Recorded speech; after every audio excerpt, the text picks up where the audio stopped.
السلام علیکم ورحمۃ اللہ وبرکاتہ۔ قرآن مجید کے فضائل بیان کیے جا رہے ہیں۔ بسم اللہ الرحمن الرحیم۔ قرآن مجید کی عظمت، بزرگی اور اس کی فضیلت اور بلندی کے لیے اس قدر کافی ہے کہ وہ تمام مخلوقات کے خالق و مالک کا کلام ہے۔ تمام عیبوں اور کمیوں سے بری اور پاک ہے۔ زبان اور بیان کے اعتبار سے اس کی بلند اور بے مثال حیثیت کو تمام عرب نے مان لی۔ بڑے بڑے فصاحت و بلاغت کے دعویٰ کرنے والے اس کے جیسے دو تین جملے بھی برسوں کی کوشش میں بھی نہ بنا سکے۔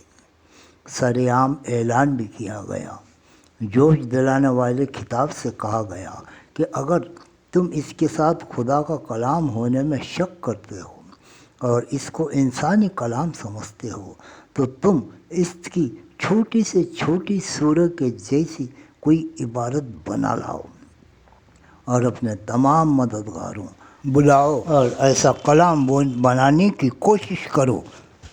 ہرگز نہ بنا سکو گے، ہرگز نہ بنا سکو گے۔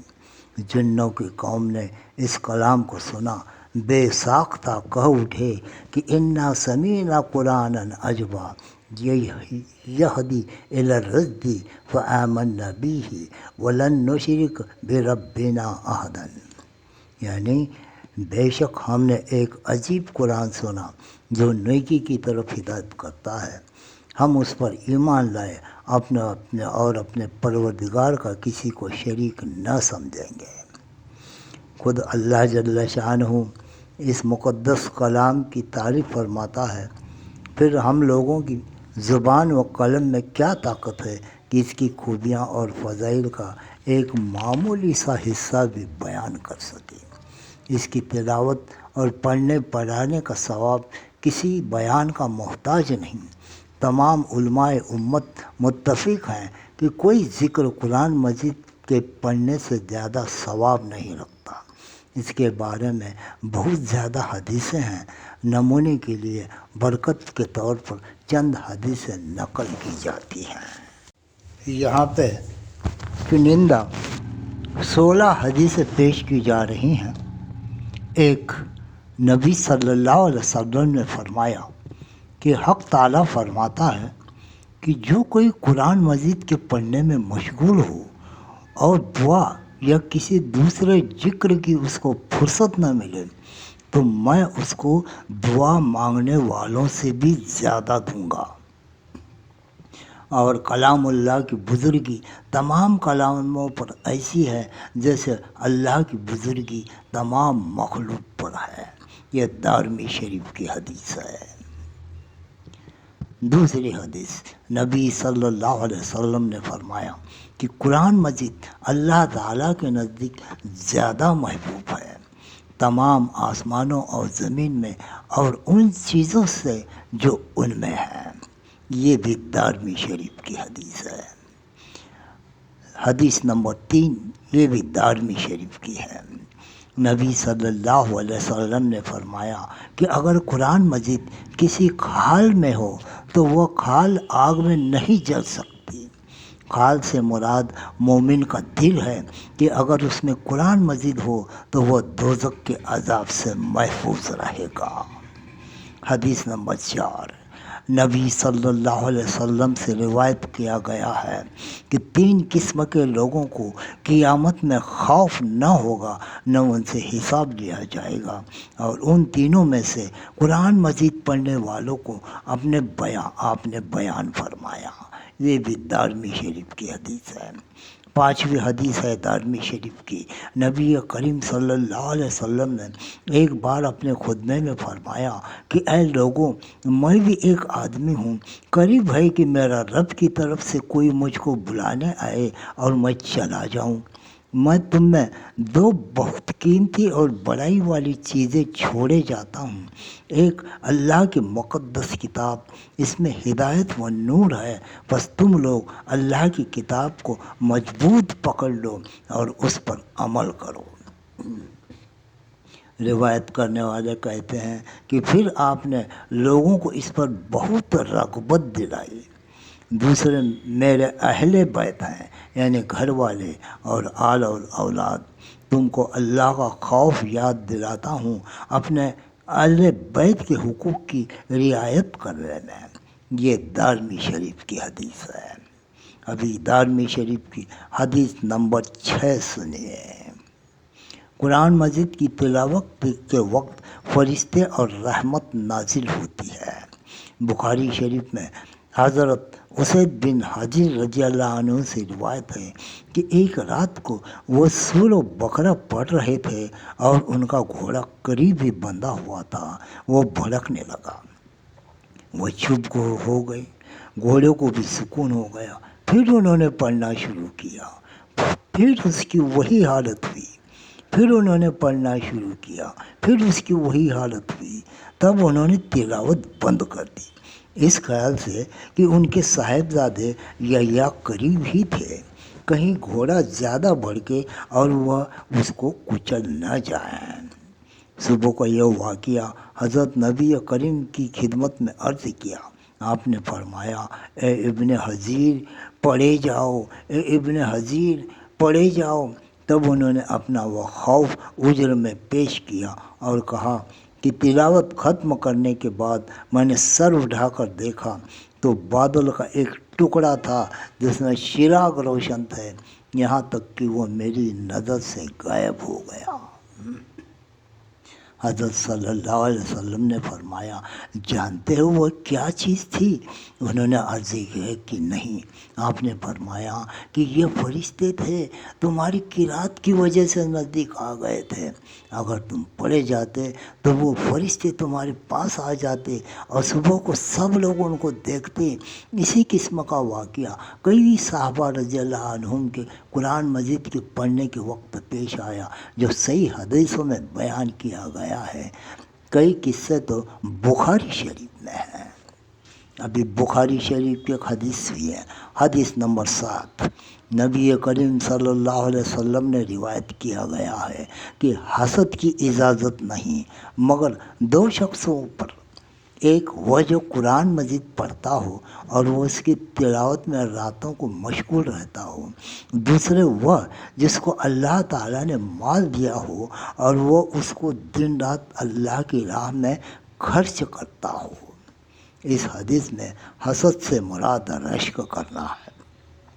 دونوں میں فرق یہ ہے کہ کسی شخص کی نعمت کے ختم ہو جانے کی خواہش کرنا حسد ہے، اور اس نعمت کی اپنے لیے خواہش کرنا بغیر اس کے کہ دوسرے شخص کے ختم ہو، یہ رشک ہے۔ رشک کرنا مطلقاً جائز ہے، حسد مطلقاً ناجائز ہے۔ اس حدیث میں رشک کرنے کی اجازت صرف انہی دونوں چیزوں میں منحصر کرنا مقصود نہیں، بلکہ مطلب یہ ہے کہ کوئی نعمت ان دونوں نعمتوں سے بڑھ کر نہیں ہے جس کے حاصل ہونے کی خواہش کی جائے۔ ابھی دارمی شریف کی حدیث نمبر 8 سنیے۔ حضرت ابو صالح رضی اللہ عنہ سے روایت کیا گیا ہے کہ قرآن مجید اپنے پڑھنے والوں کی قیامت میں سفارش کرے گا، بس اس کو بزرگی کا لباس پہنایا جائے گا۔ پھر قرآن مجید کہے گا کہ اے اللہ اور زیادہ اس کے اوپر انعام فرما، تب اس کو بزرگی کا تاج پہنایا جائے گا۔ پھر کہے گا کہ اے اللہ اور زیادہ دے، یہاں تک کہ اللہ تعالیٰ اپنے رضامندی کا پروانہ اس شخص کو عطا فرمائے گا۔ ابھی ترمذی اور ابن ماجہ کی حدیث سنیے، حدیث نمبر 9۔ جو شخص اچھی طرح قرآن مجید پڑھے اور اس کو حلال کو حلال اور حرام کو حرام جانے، اللہ تعالیٰ اس کو جنت میں داخل فرمائے گا، اور اس کے 10 عزیزوں یعنی رشتہ داروں کے حق میں جو دوزخ کے مستحق ہوں گے، اس کی سفارش قبول فرمائے گا۔ ابھی دارمی شریف کی حدیث سنیے، حدیث نمبر 10۔ نبی صلی اللہ علیہ وسلم نے فرمایا کہ قرآن مجید پڑھنے سے ہر حرف کے بدلے میں 10 نیکیاں ملتی ہے۔ میں نہیں کہتا کہ الف لام میم ایک حرف ہے، بلکہ الف ایک حرف ہے، لام ایک حرف ہے اور میم ایک حرف ہے۔ مقصد یہ ہے کہ صرف الف لام میم کہنے سے 30 نیکیاں ملتی ہے۔ اللہ اکبر۔ حدیث نمبر 11، یہ بخاری شریف اور دارمی شریف دونوں میں موجود ہے۔ نبی صلی اللہ علیہ وسلم نے فرمایا کہ تم سب میں بہتر وہ شخص ہے جس نے قرآن مجید کو پڑھا اور پڑھایا۔ یہ حدیث ابو عبد الرحمن نے حضرت عثمان رضی اللہ عنہ سے سن کر قرآن مجید پڑھانا شروع کیا۔ حضرت عثمان رضی اللہ عنہ کی خلافت کے وقت سے حجاج کے زمانے تک پڑھاتے رہے اور فرماتے تھے کہ اس حدیث نے مجھے اس جگہ بٹھلا دیا ہے کہ قرآن پڑھانے میں مشغول رہوں۔ ابھی حدیث نمبر 12 سنیں، یہ طبرانی سے لی گئی ہے۔ حضرت ابو ہریرہ رضی اللہ عنہ سے روایت ہے کہ جو شخص اپنے لڑکے کو قرآن کی تعلیم کرتا ہے، حق تعالیٰ اس کو قیامت میں جنت کا ایک تاج پہنائے گا۔ ابھی ابو داؤد کی ایک حدیث سنیے، حدیث نمبر 13، معاذ ابن انس رضی اللہ عنہ سے روایت ہے کہ جو شخص اچھی طرح قرآن پڑھے اور اس پر عمل کرے، قیامت کے دن اس کے ماں باپ کو ایک تاج پہنایا جائے گا جس کی روشنی سورج کی روشنی سے کہیں زیادہ ہوگی۔ پھر کیا کہنا اس شخص کا جس نے پڑھا اور عمل کیا۔ ابھی حدیث نمبر 14 سنیے، عبداللہ بن مسعود رضی اللہ عنہ سے روایت ہے کہ یہ قرآن اللہ کا نعمت خانہ ہے، اس کو لے لو جس قدر لے سکو۔ میرے نزدیک اس گھر سے زیادہ بے برکت کوئی مکان نہیں جس گھر میں اللہ کی کتاب نہ ہو، اور بے شک وہ دل جس میں قرآن نہ ہو ایک ویران گھر ہے جس میں کوئی رہنے والا نہیں ہے۔ یہ دارمی شریف کی حدیث ہے۔ ابھی بخاری شریف کی ایک حدیث سنیں، حدیث نمبر 15، نبی صلی اللہ علیہ وسلم نے فرمایا کہ جو شخص قرآن مجید یاد کر کے بھول جائے وہ قیامت کے دن کوڑھی ہوگا۔ اللہ اپنی پناہ میں رکھے۔ حدیث نمبر 16 سنیے، حدیث کبیری اور دارمی شریف کی ہے۔ خالد بن معدان رضی اللہ عنہ سے روایت ہے کہ جو شخص قرآن مجید پڑھے اس کو ایک ہرا ثواب ملے گا، اور جو اس کو سنے اور اس کو دوہرا ثواب ملے گا۔ یہ دارمی شریف کی حدیث ہے۔ اس حدیث سے علماء نے ایک بات نکالی ہے کہ قرآن مجید کے سننے میں پڑھنے سے بھی زیادہ ثواب ہے۔ نبی صلی اللہ علیہ وسلم کو بھی بہت پسندیدہ تھا کہ کوئی دوسرا شخص قرآن مجید پڑھے اور آپ سنیں۔ ایک بار عبداللہ بن مسعود رضی اللہ عنہ سے ارشاد ہوا کہ تم پڑھ کر مجھ کو سناؤ۔ انہوں نے کہا کہ میں آپ کو سناؤں؟ آپ ہی پر نازل ہوا ہے۔ ارشاد ہوا کہ مجھے اچھا معلوم ہوتا ہے کہ کسی دوسرے سے سنو۔ عبداللہ بن مسعود رضی اللہ عنہ نے سورہ نساء پڑھنا شروع کی یہاں تک کہ اس آیت پر پہنچے، فَكَيْفَ إِذَا جِئْنَا مِنْ كُلِّ أُمَّةٍ بِشَهِيدٍ وَجِئْنَا بِكَ عَلَىٰ هَٰؤُلَاءِ شَهِيدًا۔ حضور پاک صلی اللہ علیہ وسلم نے فرمایا کہ بس ابن مسعود رضی اللہ عنہ فرماتے ہیں کہ میں نے دیکھا کہ آپ کی مبارک آنکھوں سے آنسو بہہ رہے تھے۔ یہ بخاری اور دارمی شریف کی حدیث ہے۔ حضرت فاروق اعظم رضی اللہ عنہ جب کبھی حضرت ابو موسیٰ رضی اللہ عنہ کو دیکھتے تو فرماتے کہ اے موسیٰ، ہم کو اپنے پروردگار کی یاد دلاؤ۔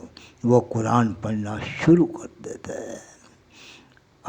یہ ابو موسیٰ رضی اللہ عنہ بہت اچھی آواز کے مالک تھے، قرآن مجید بہت اچھا پڑھتے تھے۔ نبی صلی اللہ علیہ وسلم نے ان کے پڑھنے کی بہت تعریف فرمائی ہے۔ اس طرح قرآن مجید کی خاص خاص صورتوں کی فضیلتیں بھی صحیح حدیثوں میں بہت آئی ہیں۔ مختصر طور پر چند حدیثیں نقل کی جاتی ہیں۔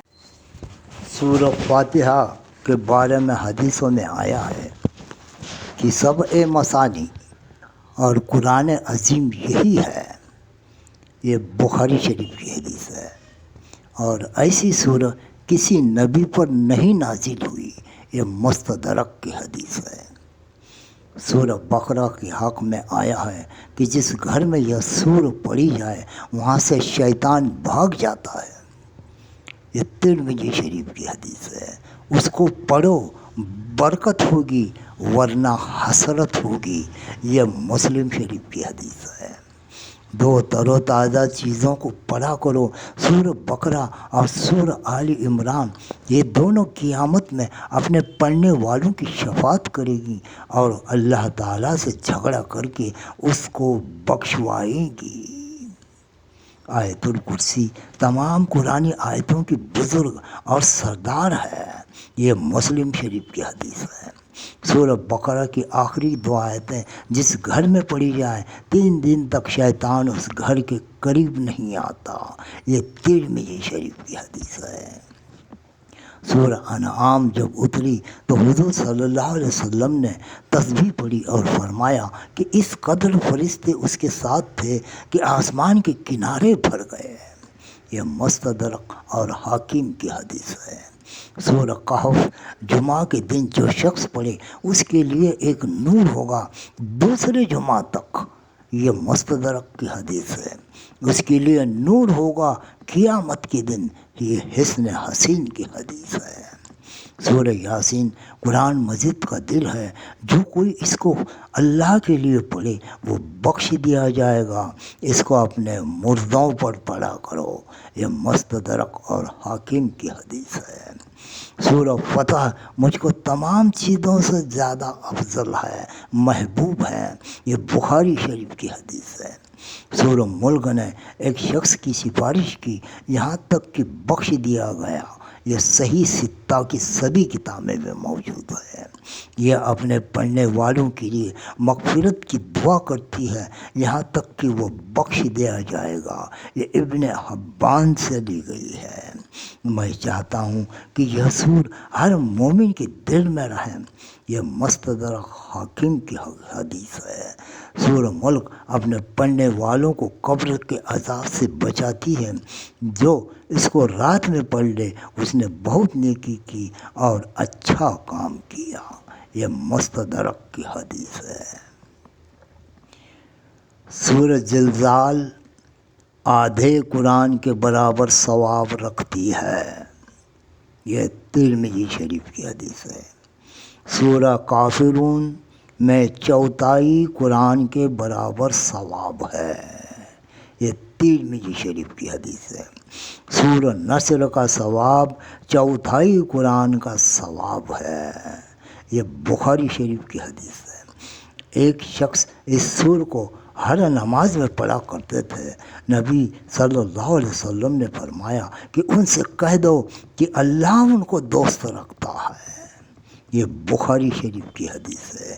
اس کی محبت تم کو جنت میں داخل کرے گی، یہ بھی بخاری شریف کی حدیث ہے۔ ایک شخص کو یہ سور پڑھتے ہوئے آپ نے سنا تو فرمایا کہ جنت ضروری ہوگی، یہ ترمذی شریف کی حدیث ہے۔ سورہ فلق اور سورہ ناس اللہ تعالیٰ کے نزدیک زیادہ محبوب ہے، یہ مستدرک کی حدیث ہے۔ اس سے بڑھ کر کوئی دعا یا استغفار نہیں ہے، یہ نسائی شریف کی حدیث ہے۔ یعنی یہ بہت اعلیٰ درجے کی دعا ہے اور اس کے پڑھنے سے تمام بلاؤں سے نجات ملتی ہے۔ جب سے یہ دونوں صورتیں نازل ہوئی نبی صلی اللہ علیہ وسلم نے انہوں کو ورد کر لیا اور دوسری دعائیں جو جن اور حسد وغیرہ کے شر اور برائی سے بچنے کے لیے پڑھتے تھے چھوڑ دی، یہ ترمذی شریف کی حدیث ہے۔ قرآن مجید تمام جسمانی اور روحانی بیماریوں کی دوا ہے۔ اللہ تعالیٰ فرماتا ہے شفاء و رحمۃ للمؤمنین و شفاء لما فی الصدور۔